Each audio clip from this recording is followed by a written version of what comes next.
Alrighty, everyone, welcome back. This is Tavis and Anthony McDaniels bringing you yet another episode of the Wacky World of Energy. And I do apologize. I wanted to pull it up before we had this episode going, but we got lots of stuff in the works. We got to get going. Someone did leave a YouTube comment. If you listened to this show and didn't know, we do put these on YouTube. Some visual aids, lots of the articles we talk about, and we like engaging with you. So thanks for engaging with us.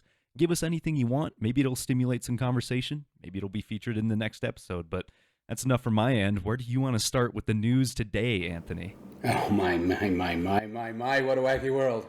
Wacky world. We can't even fit it in, man. There's so many things coming out every week. And, I just can't practically do more than once a week, and I don't want to make people have to listen to us more than once a week to feel like that they're staying caught up on everything.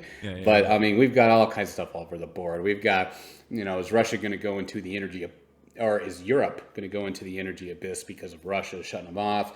We got banks out there saying that oil could be over $300. We got banks out there saying oil's going to $40. Wow. It's just, whoa, we got all kinds of stuff going on. We have stuff domestically, internationally. Wow. So we're going to throw some of our own opinions in here. Mm-hmm. Okay. But they're opinions based on observation of history, current events, and just generally facts as well. So anyway, we'll just get right on up to it.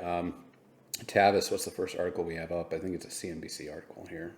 Well, this first one, this is from CNBC. Russia is set to switch off the gas for work on a key pipeline in Germany, fears the worst. Now, this was published July 5th, and this is something that's been in the works for years. Rare Petro was saying it. The previous administration was saying it. Many analysts around the world were saying it. They said, what the hell are you doing, giving Russia all this power with these pipelines? Because who's to say they may not turn it off? Here we've got the key points at the top of the article. Russia is poised to temporarily shut down the European Union's single biggest piece of gas import infrastructure, stoking fears of a delayed and/or partial return of gas supplies.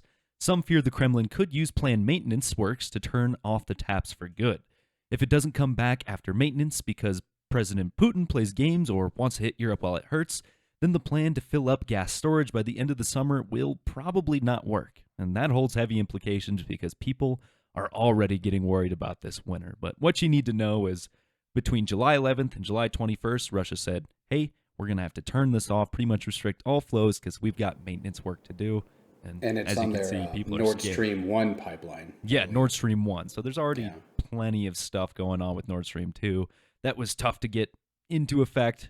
There was even some contention on Germany's part, I believe. But Nord Stream 1 has existed for some time. And like the CNBC article mentioned, is one of the biggest pieces of gas delivery infrastructure. And I got to be honest, Anthony, I think Russia's probably going to go, oops, maintenance is going to take longer than we expected. We don't know when it will be back up.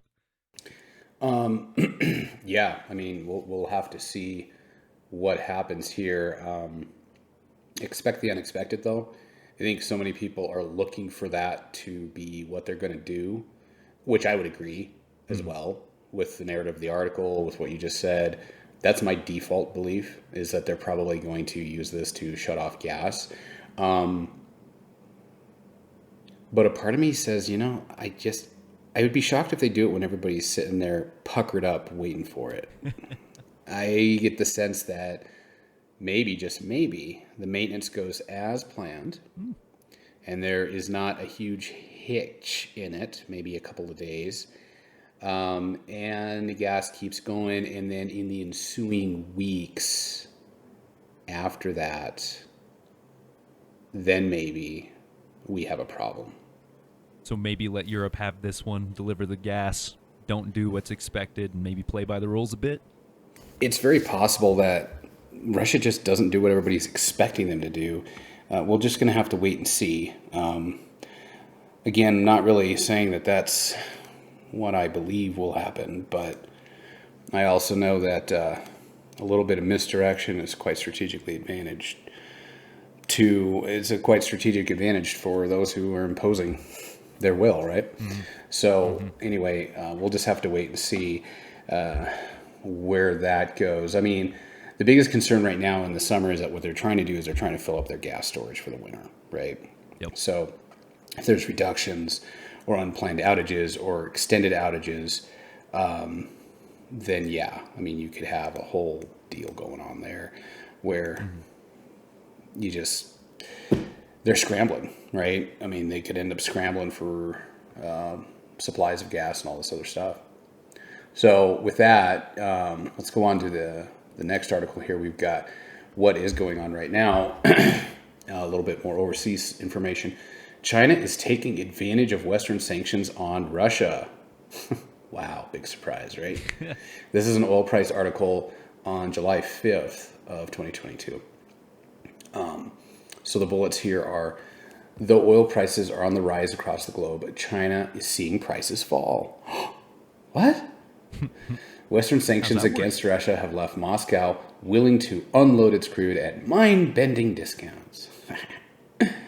China is taking advantage of the current geopolitical climate, buying up as much Russian oil as it can. So getting into the article a little bit here, we have now China has become an even bigger buyer of oil from the world's biggest exporter. Incidentally, the subject of not just U.S. but European Union sanctions too. And while oil prices for most of the world are rising, for China, they are falling. Bloomberg reported this week that Iran has had to cut prices of its already discounted crude and be able to compete with Russian crude sent for China. You know, I think it was a couple weeks ago we did a recording and some analysts had come out there and said, no, I don't know if Russia can find a home for all of the oil they were sending to Europe. Yeah, buddy. If it's on enough sale, yeah, they'll find a home for every single freaking barrel, to the point that now you got Iran over there trying to say, oh man, I want a home for my barrels too. Let's cut the prices, right? Okay, so this might hint at a possibility of discord within OPEC Plus, but then again, it will take a while for such discord to manifest itself. This is just in the article here, you know. The main buyers of both Iranian and Russian crude are private refiners in China. Okay, the so-called teapots, unlike the state-owned majors who need to tread carefully around sanctions and who have fuel export quotas, teapots are oriented towards supplying the domestic market. I want everybody to think about that right now. So you've got the private refiners in China that are oriented towards supplying the domestic market in China with fuel, diesels, gasoline, stuff like this. Look, the Chinese government here, first of all, right? These guys watch and control everything within their country, and they try to do it in a lot of the rest of the world too, right? At least influence, right? If not out. Do you really think they give a damn that their private refiners are buying stuff in the face of sanctions? All it lets them do is say, "Oh, those are private refiners." Sorry, guys. I mean the state-owned ones. The private refiners are supplying them domestically. They're going to buy all that stuff cheap. The Chinese are going to turn a blind eye to their private refiners, non-government refiners, getting all this sanctioned crude. Why? Because it benefits them internally. It's not that complicated, everybody. So they're going to continue to do it. They've been doing it. And in all honesty, they're probably doing more than we're even aware of. Okay? They're probably taking even more than is being reported. Right? These are just bits and pieces that people are putting together by watching trends and putting the dots together, everybody. So, you know, even before this article continues, even before Russia joined the sanctions party, however, China was gobbling up Iranian and Venezuelan barrels that pretty much nobody else wanted. Beijing may very well be secretly celebrating the sanctions on Russia as they give the country access to a lot more crude. I wouldn't even say it's secret at this point. Oh, so I'm just going to kind of scoot to the bottom-ish part of the article here. So, the news broke earlier this month by Reuters that Saudi Arabia and the UAE may not have as much spare capacity as estimated by agencies such as the EIA and the IEA. It made substantial waves in the oil market as a deep fears that oil supply is not about to rise meaningfully anytime soon. Oil prices continued rising, albeit tamed by growth fears of a global recession, making fuels even more expensive for drivers in Europe and North America. Not China, though. Fuel prices in China are currently on the decline after several months of increases. Yet compared to the increases in the US and the EU fuel prices, China's price increase is quite insignificant. It might have something to do with those sanctioned barrels coming from Venezuela, Iran, and Russia. You mean our sanctions are giving China an enormous subsidy for discounted energy? Wow. And it's almost as if this Would have increased supply thought. driving prices down. I wonder if we could witness that anywhere else in Oh the my world. gosh. It's just really absurd to think about this because we've got Xi Jinping and Putin holding hands, frolicking through fields of pumps and batteries as far as the eye can see, knowing that very soon the people saying, you can't be doing that, you're evil, you're polluting the planet, are going to be the Yeah. same people who go, hey man, I'm in a bad spot. I really need some energy. Think you could spot me some? Yeah. Yeah. Well, you know, all these Western nations are getting a little bit all hussied up that they're paying so much for their energy now. I guess those sanctions are sort of backfiring a little bit. It appears that this be the case. We talked about this months ago before like some of this more documentation came out. I was like, oh, look, what happened? Russia found a home for their crude on discount. Big surprise. Wow, who'd have thought that would happen? All right, so we have a next article up, Tavis. I'll let you kind of tee this off and just start going through it. The G7 has paved the way for what has the G7 paved the way for here? Well, according to Oil Price, they're paving the way for increased oil and gas spending. Now, this was an article released on the 29th of June. Bullets at the top. Underinvestment in oil and gas in the past few years is seen as one of the main reasons for the current imbalance between supply and demand. G7 nations have acknowledged the need for increased investment in foreign gas projects. Big oil CEOs are calling for stability and consistency in governmental policies in order to boost investment. And this is even kind of strange to read this morning because the day of our recording, the Secretary of OPEC, Secretary General of OPEC just passed away, and he was big in the past year saying, hey, everybody, we've got chronic underinvestment in these projects. We've got chronic undersupply of oil. We need to sort this out. But those in the West, between Western Europe and even just the United States, didn't listen. And look how it's panning out. If we dive a little bit deeper into this article, despite repeated commitments to emission reduction and a switch to cleaner energy sources on the part of governments in Europe and North America, oil investment is about to start growing again. The clearest sign was the G7 meeting this week, where the members of the Rich Club negotiated a delay in the complete halt of investments in fossil fuels in third countries as their own countries grapple with energy shortages that have no recent precedent. And it's really strange to see this after those Paris Climate Accord agreements. I mean, I have very vivid memories from like 2017 through like 2019, all of these crazy commitments, and just a few years later, we're seeing the exact opposite. Oops, we bit off more than we can chew. We do not have the projects that we need to supply our nations, and well, I guess it's better they realize this sooner rather than later. Yeah, I mean, I guess so. I mean, the thing of it is, for them to dig out of their hole and get supplies back online to the level that they need them, it's going to, well, it doesn't just happen overnight, okay? It's not going to be like turning a faucet on and off. Mm-hmm. Look, you know, you got the G7 out there. At least they're starting to wake up a little bit, maybe. Oh, we still need a lot of hydrocarbons to fuel our life. Yeah, big freaking surprise. You know, anybody could have told you that, but now you're like, oh. You know, the other thing the G7 is doing that came out is they actually came out and officially said that they are going to implement some sort of a price cap mechanism on Russian crude. Isn't that correct? That's the idea. I mean, I think it's still in the drawing room, still in the works, but it seems as if that is the solution that, well, they're probably going to go with, despite us going, no, whether it's the United States or you guys or all of us together doing it, this is a terrible idea, but it's one that everyone finds to be very popular right now. Yeah. We'll pick that back up in a second here. So we have a really good article here from July 5th. An oil price article here. Says in the title, WTI drops below $100 as recession fears grow. So for those of you not keeping up, and that's fine if not, that's part of the reason we do this show. Within the last week or two, we have JP Morgan coming out and basically saying if Russia retaliates and just shuts their crude off to the Western world, oil could go to $300+ a barrel. $300+ a barrel. And then you got analysts at Citibank saying that, oh, no, if there's a recession, oil could go to $40. Skeptical. You know? And so I just, here's the thing. I mean, even some people that we follow and read, are talking about, oh yeah, there's going to be demand destruction. There's going to be less oil demand. It's going to drive down the price. Okay. Couple of points to make here.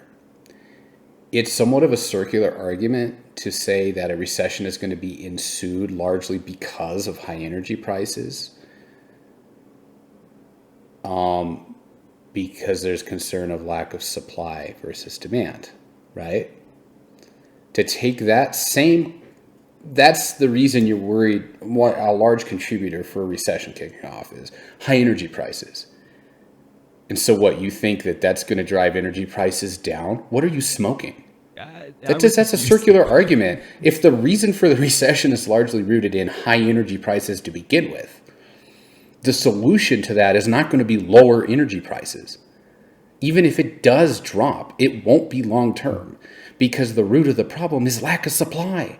And if you want to sit here and tell me that, well, but if demand goes down, yeah, unless supply drops more. Why do you think all these developed nations are releasing strategic reserves and our crude inventories are barely hanging out flat? Mm-hmm. How do you think that we can't even be on the bottom end of 5-year inventory trends for gasolines and diesels, even missing 1 million barrels a day of refining capacity? How the heck do you go from, oh, you know what, we might have a recession because energy is getting really expensive, to, oh yeah, if we have a recession from energy being expensive, from a lack of supply of energy, then energy prices will go down? Yeah.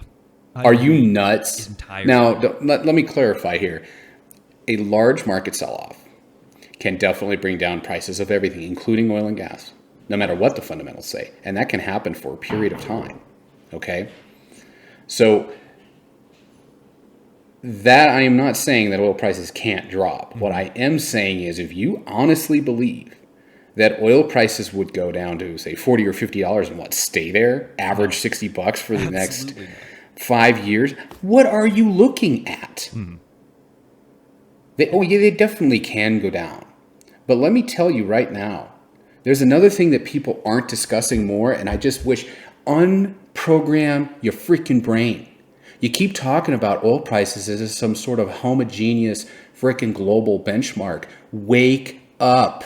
It is not anymore. That's why China's getting it at $40 off. Hello, hello, hello. Their prices are going down. Oil is being sold at $70. Hello, hello, hello. Mm-hmm. It's happening right now. The oil price already is down on the other side of the planet. It's already down. And the real sad thing is that because of the geopolitical climate in general, mixed with the local political climate in the United States, $100 some oil isn't enough over here for us to really get busy and drill. Nope. It's not happening. So where is my supply coming from? Anybody out there that wants to tell me that oil is going to drop to $50, $60 and stay there for 5 years, then you explain to me, how is it going to account for the trillions of dollars that were printed globally? Because guess what? In 2019, the globe produced and consumed around 100 million barrels a day.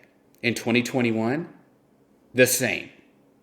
So if you doubled or tripled the money supply on the planet without ensuing the same thing on capability of production of commodities like oil, then do you think $100 oil is a high price now? Do you really think that? I would like to have talked to you in 2004 when oil was at 40 and you looked in the rearview mirror and said, oh man, it's really high. Oh, is it? But the Federal Reserve was increasing or decreasing interest rates on the back end of the dot-com bubble. Now, right now, what we have is a tightening. That's true. They are increasing interest rates, right?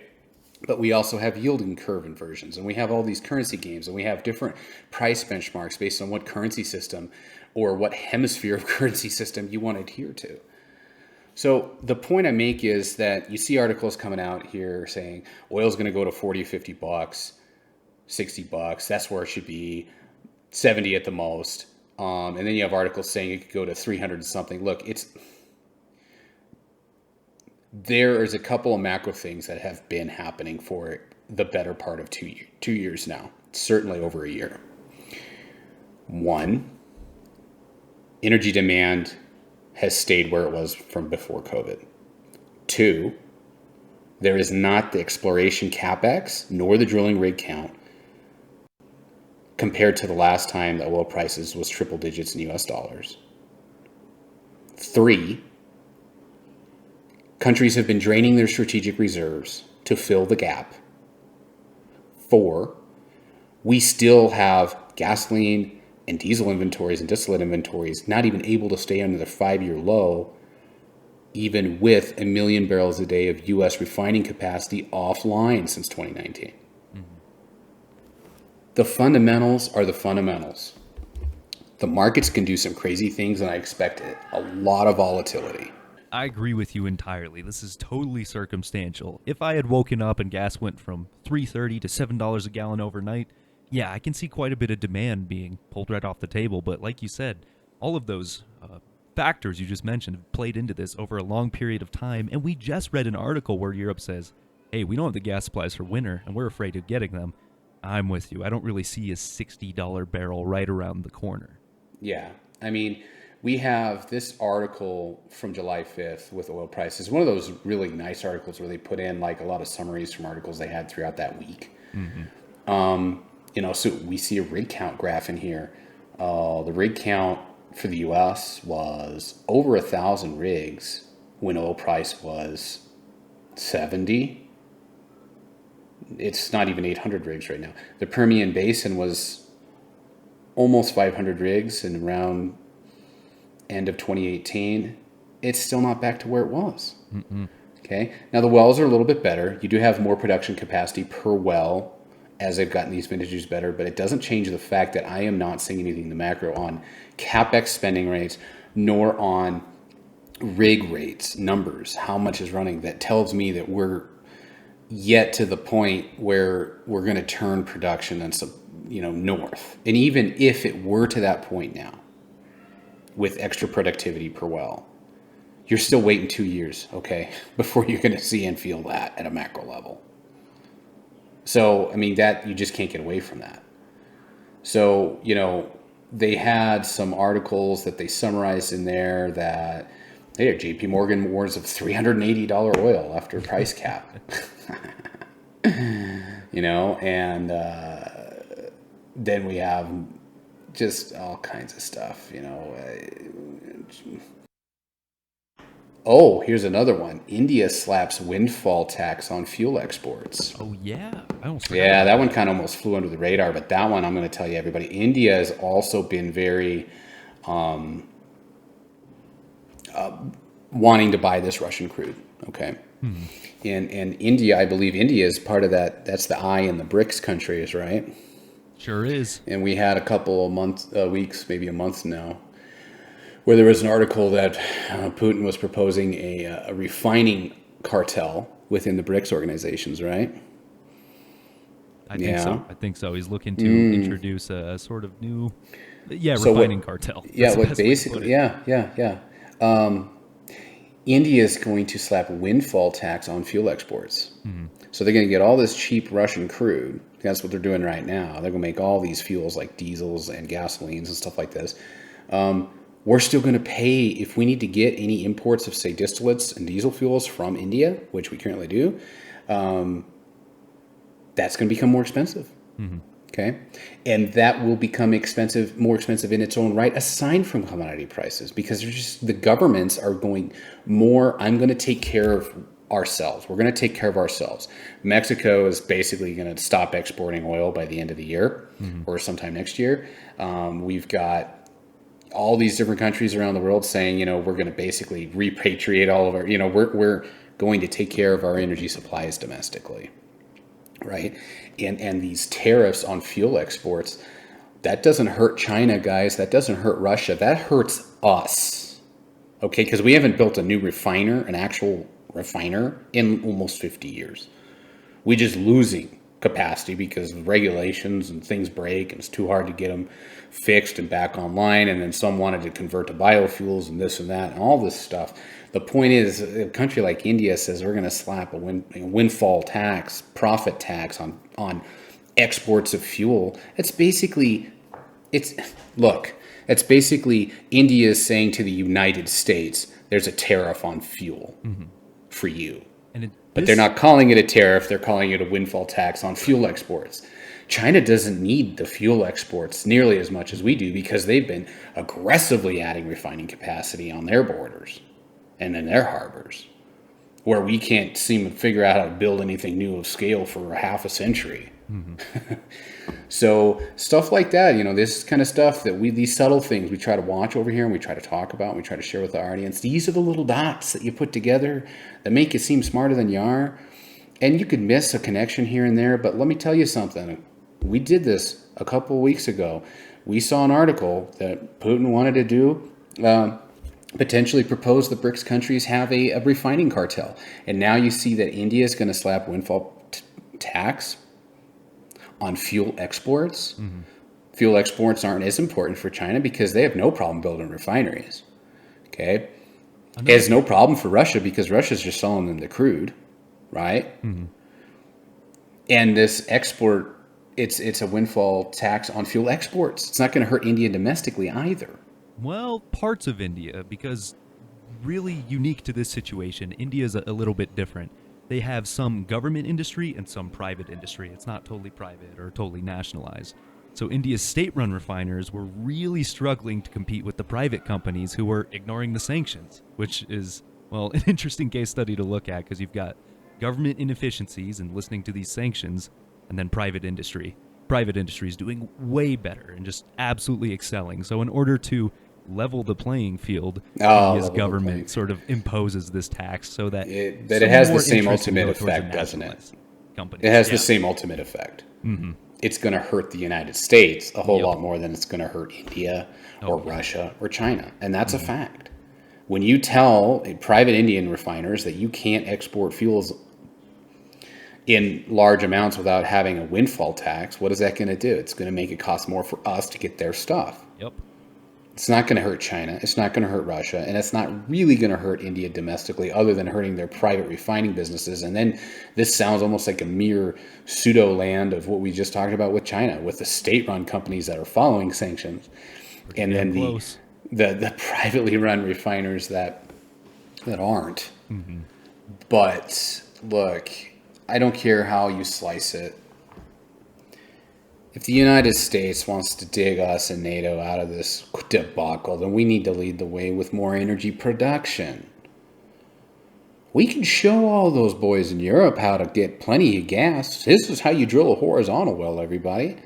This is how you get all that gas from underneath Poland and whatnot. We can help them in that manner. Think we'll see some strategic partnerships in the near future, or are we still? I certainly hope so. I would really like to go over there. If we're going to help Europe, let's teach them how to fish. All right, this is how you can make your own energy. You got the stuff. It's in the ground. We have the basin maps. We have the technology. We have the know-how. Let's go show you how to catch your own fish. Get your own gas. Stop being so overly reliant on everybody else. What's wrong with you? You have the resources right here. And I think you'd rather do that over the next 5, 10, 20 years than just switch on the coal fire if you're so concerned about emissions, especially that lignite crap out of Germany, right? Best solution right now, huh? Well, one of the biggest obstacles is going to be navigating sort of federal policy, political policies, but at least here in the United States, it does look like that landscape is starting to change. Yeah. So we're going to talk about a couple of them here. So I have up a couple of LinkedIn posts. One is Energy Strong. This is probably the biggest domestic news that we've had. Tavis, go ahead. And what's that? This is the post from Energy Strong where they put great news and quote an NBC article they linked. The Supreme Court on Thursday, this is about a week ago, curbed the Environmental Protection Agency's options for limiting greenhouse gas emissions from existing power plants, one of the most important environmental decisions in years. In a setback for the Biden administration's efforts for combating climate change, the court said the EPA does not have broad authority to shift the nation's energy production away from coal-burning power plants towards cleaner sources, including solar and wind. And if you missed a lot of this in the finer details, just know that the Supreme Court basically said the EPA was given a lot of sweeping power to do really whatever they wanted, and in order to check that power, They said, no, you're going to have to start running these things through Congress. We believe you guys are fighting the good fight, doing the good work, but you can't act as autonomously as you have been. And I got to say, I agree. Yeah, I mean, a really good summary of this. We've talked about this guy's post before. Doug Sheridan.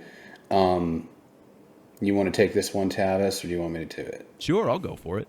So right. Another LinkedIn post, like he said, Doug Sheridan from also the end of last week, where he says, the Wall Street Journal editorial board writes, the Supreme Court has finally answered the question as to whether the Environmental Protection Agency could invoke an obscure statutory provision to re-engineer the nation's electric grid. Prior to the 2015 Obama admin plan, the U.S. Environmental Protection Agency had used the provision only a handful of times to regulate pollutants from discrete sources. Writing for the majority, Chief Justice John Roberts relied on the court's major questions doctrine to halt the overreach by the EPA. The doctrine, both reasonably and necessarily, requires courts to look with skepticism would agencies claim in a long extant statute an unheralded power, representing a transformative expansion in its power, just what the Obama EPA did. He's great at summarizing these up with takes, and he has our take number 1. America is a nation of laws, so if we're going to upend our economy for the sake of reducing carbon emissions by 2050, 2100, or whenever, it shouldn't be by executive fiat or regulatory cramdown. There's not an American alive who's unaware of the issues related to carbon emissions, so let them vote in politicians they believe will enact the right laws to address the issue, whatever they may be. Our take number 2, for our part, we'd be open to considering a public referendum on replacing the current slate of green subsidies, mandates, political favoritism, and demonization of incumbent energy sources and providers with a modest and transparent carbon tax with proceeds returned to Americans in the form of dividend payments. Love it. Wraps everything up. We've really looked at, I'd say, since probably the Obama administration with respect to the environment, and 2 nice little points. Let's give the people the power. Yeah. I mean, the guy does amazing summaries. We read a lot over here. We follow a lot of stuff. But it's really good stuff, to summarize this stuff. And again, and here's another episode, and maybe I'm going to try and make this more of a habit, but for everybody out there, I don't care what your belief is. The fact is you use hydrocarbons, period. You use them every day. The only question is where you're going to get them from and how you're going to go about getting them. That's the question.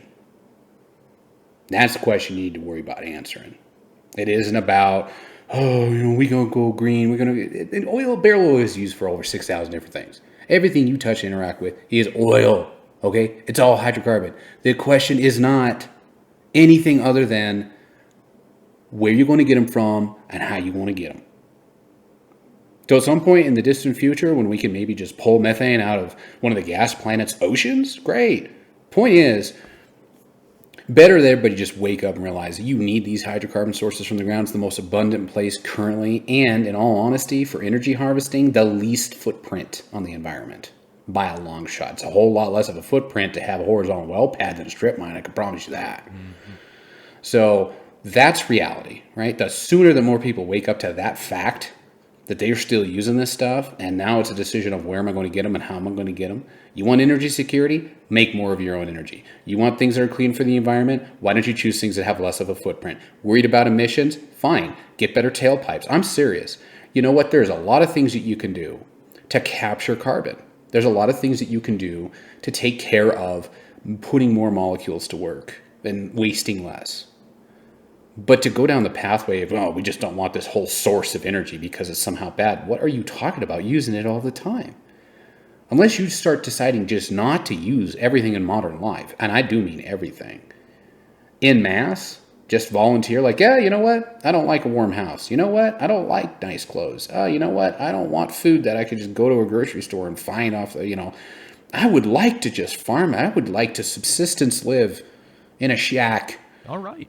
That's you know what? You can pursue. And if you want to do it, great. But I guarantee you the vast majority of people who live in these G7 countries don't want to sign up for that. Mm-mm. And neither do their leaders. Okay? They don't want to live that way. And so that's what it is, right? So Whether oil price is going to be $40 or $340, who knows? We do believe it's probably going to trend higher because the root of the problem is lack of energy supplies, to the point that it appears to be less than what demand is, even if demand is dropping. We need oil and gas. We need hydrocarbons. The most abundant place to get them from is in the ground. So unless the price of getting hydrocarbons out of the ground exceeds the price of manufacturing them synthetically, then you're probably going to continue getting a lot of them out of the ground to maintain your style of life. And that's just what it is. So with that, I guess we can probably tie this one up, Tavis. Sounds good to me. And Anthony said it before. Alex Epstein, another creator in the space we really like, it's sort of turned into a blind religion where people just accept, oil bad, green good, the environment destroyed. Maybe it's not the case. I mean, even the Supreme Court's looking to check some of these powers, ask some questions. You should be asking the questions too. We do our best to find a vast breadth of not only topics, but opinions from both sides so that you can have all the information and think for yourself. We invite you to continue doing that by subscribing to this podcast, fracking the follow button on whatever platform you listen to, and also following us on LinkedIn. We put out lots of content, and we like doing it for you. So we will see you back here this time next week. This has been Tavis Killian and Anthony McDaniels with Rare Petro. And until we see you next time, take care, everybody. Thanks, Tavis.